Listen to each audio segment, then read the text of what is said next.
Hi BookTube, this is Juan from Just One Reader. Thank you for watching this video.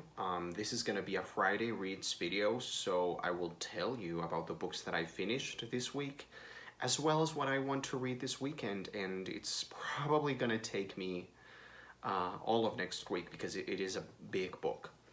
But let's get started with the books that I actually finished reading this week. But before that, I need to mention Ohio by Stephen Markley because I never really talked about this book the week that I actually read it, which was like 2 weeks ago or something. I forgot to make a Friday Reads video, and so I never talked about this. But I really loved it, and I feel like it's one of my favorite books of this year so far, and I would really, really like it if I could recommend it to you. So, Ohio is a literary fiction novel by Stephen Markley. It was his debut novel. It was written in 2018. It's a very recently published book, and it follows a bunch of characters who are coming back to their hometown it's a small town in Ohio, and it's been what, like 10 years since they graduated from high school. So they're coming back, and some of them are dealing, well, they're all dealing with different very very harsh situations. There's addiction, there's loss, there's identity, there's financial situations, financial hardship. There's a lot of interesting situations going on here in these characters, but there's also another sort of plot. I would even say it's like a mystery plot or a revenge plot going on simultaneously, because when these people were back in high school, there was something that happened there that was very wrong and very, well, I'm just gonna say that it was very wrong, and that's sort of the enigma at the center of the story, which really propels this story forward, especially towards the end. I really loved this book. I gave it 4.5 stars, which is the highest rating that I can give to a book without giving it 5 stars. But you know, 5 stars for me is not so much about the merit, the literary merit of a book. It's more to do with the emotional resonance, the very personal connection that I find with a certain book. So this one was near perfection. I didn't give it 5 stars because it didn't have that thing, but it was a very good novel. It was very interesting. It's about big ideas. It's about politics and social issues, and it's about a lot of things that are happening, not just in America, but I would say globally. Certainly in Mexico. Certainly, I could really relate to what the characters were dealing with, what the author was trying to say, and what the whole novel is about. So I think it's a very universal, almost mythical feeling kind of novel. There's a universality, a mythical aspect to this novel, which I think is a very interesting reading of it. My only quibble with this book is the writing itself. And this is something really funny because for me, the most important thing in a book is the writing style. If I don't like the writing, I will probably not enjoy the book.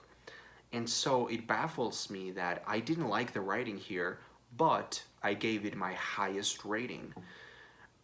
So that must mean that the book is really good and that I really loved it in spite of the writing, which felt very overwritten. It felt very, very, very wordy to me and sometimes ridiculous. And yeah, it's just not the writing style that I usually go for, but the novel is amazing. Then after reading that, this week I read Frankenstein by Mary Shelley. I read this in preparation for the production that they did at the National Theatre in London, which was streamed on YouTube for free, you know, as part of the coronavirus thing that a lot of organizations are doing. Theater companies, operas, they're streaming some of their productions for free so that you can donate. So they did Frankenstein, and I saw that as a perfect opportunity to reread Frankenstein, because I read this book like 12 years ago, and I had never revisited it, but I own this beautiful Everyman's Library edition, and so I really wanted to do it.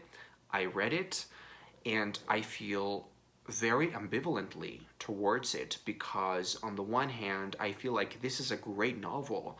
It is. It's you know, the romanticism, the romantic ideas, the beautiful writing in certain passages where we have these wonderful feelings of awe and beholding nature and the wonder of creation of the world, and you know, the elements and all of that. There's beautiful passages in here.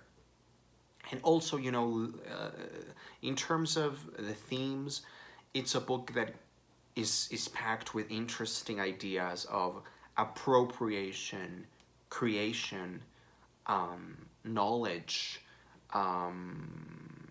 birth. There's a lot of ideas in here.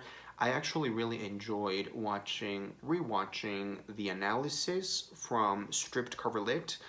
They did a very interesting analysis of this, which I definitely recommend. But I didn't really love the construction of the book and the plotting, and I think this could have been even shorter. So I don't like the execution of the novel. I gave it 3 stars. I also think that because it was a reread, it just didn't have a lot of its power anymore. But there you go. If you've never read Frankenstein, you should. It is a beautifully written book. Then I read The Island of the Ants by Eva Ibbotson. This is just something childish, middle grade fantasy, very charming and light. I just needed something fun, something to cleanse my palate, and this was perfect for that. I read this in one sitting, and it's exactly what I was looking for. It's about this magical island with magical creatures, quirky, whimsical characters. The dialogue is hilarious. Everything is very reminiscent of J.K. Rowling, Roald Dahl, Philip Pullman. So yeah, it's middle grade fiction, fantasy, very good. I gave it 3 stars. It's what it is. And then I read a book that I just a couple of hours ago finished, and I was so disappointed by it. I think this might be my most disappointing read of the year so far. This is The Day of the Triffids by John Wyndham. This is the Spanish translation, and I would say the translation felt pretty bad. It felt very clunky. But putting the translation aside, I didn't really like this book. I thought it was very disappointing because the opening of the book, the first chapters, are great. The first 2 or 3 chapters are so gripping and so well told. It's like really good storytelling, and then the rest of the book just felt mind-numbingly boring. I really wanted to finish this book quickly so that I could just get on to the next thing, because this was just awful. The writing, I mean, I can't really judge or blame the writing because I read a translation, so maybe it's the translation, but I don't think so. I think the writing was just sort of cheap and sort of boring. It was just boring. I think the book had a lot of promise. The premise was very good. The ideas in the opening section of the book were really great, but then the author decided to go on another direction completely, and it became just boring, uninteresting, cheap, cliched. just not a good book. I didn't like it. I know this is a classic. It was written like 70 years ago. Probably back in the day it was a huge deal, but I'm sorry, it really disappointed me right now in 2020. And there you go. Those are the books that I finished reading, and now the book that I will be starting tomorrow morning, first thing tomorrow morning, and it will probably take me at least 1 week, probably longer. The Mirror and the Light by Hilary Mantel. I'm very, very excited. I have been looking forward to this for quite some time. I read both Wolf Hall and Bring Up the Bodies last month, and I really appreciated them. I really, really loved the experience of both of them combined. So this book is like, just the presence of this book is quite something. So yeah, I will be reading this, and it's 900 pages long. It is ridiculously long, and you know, Hilary Mantel's prose is not exactly easy to read, even though it is masterful and delightful and thought-provoking. Even the smell of the... Come on. Anyway, those are my Friday reads. Thanks for watching, and I will see you in the next video.